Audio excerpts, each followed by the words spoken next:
Tout d'abord, je tiens à préciser qu'un coup d'État n'est pas une solution pour la façon dont on veut que l'Afrique progresse. Dès lors que les militaires prennent le pouvoir, ils vont le commander selon leur état d'esprit, qui est totalement différent de celui des civils.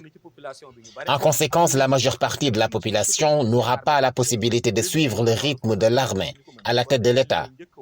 Donc ce n'est pas une solution à mon avis. Maintenant, du fait que cette situation des putschs persiste en Afrique, il faut voir fondamentalement les raisons qui sous-tendent la multiplication des coups d'État. Un doué de sagesse disait d'ailleurs qu'en Afrique, on parle souvent des coups d'État et non des fous d'État. Ces derniers veulent toujours, une fois élus, régner à durée indéterminée dans le pouvoir avec leur famille. Ils oublient que le pays n'appartient à personne. Le président élu l'est au suffrage universel via le peuple, avec autant de confiance et d'espoir. Une fois encore, ce n'est pas une solution, et il faut que les Africains le sachent. Bon, à propos de la France et de ses représentants diplomatiques, la majeure partie des Africains l'isolent.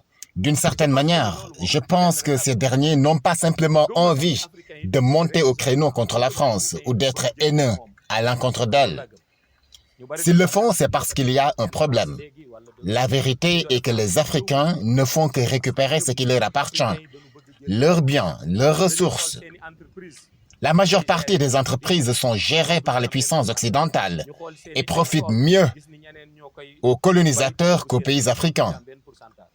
Toutes les ressources halieutiques sont spoliées par les Occidentaux au détriment des ayants droit maritimes.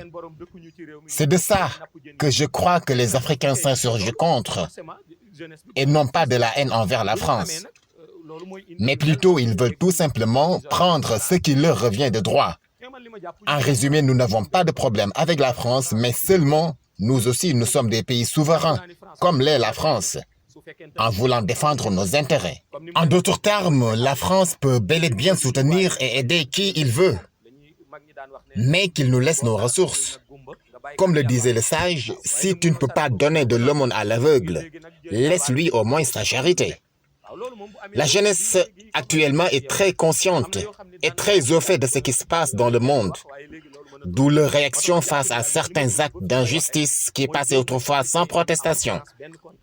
Tout le monde sait que cette situation ne peut pas persister éternellement.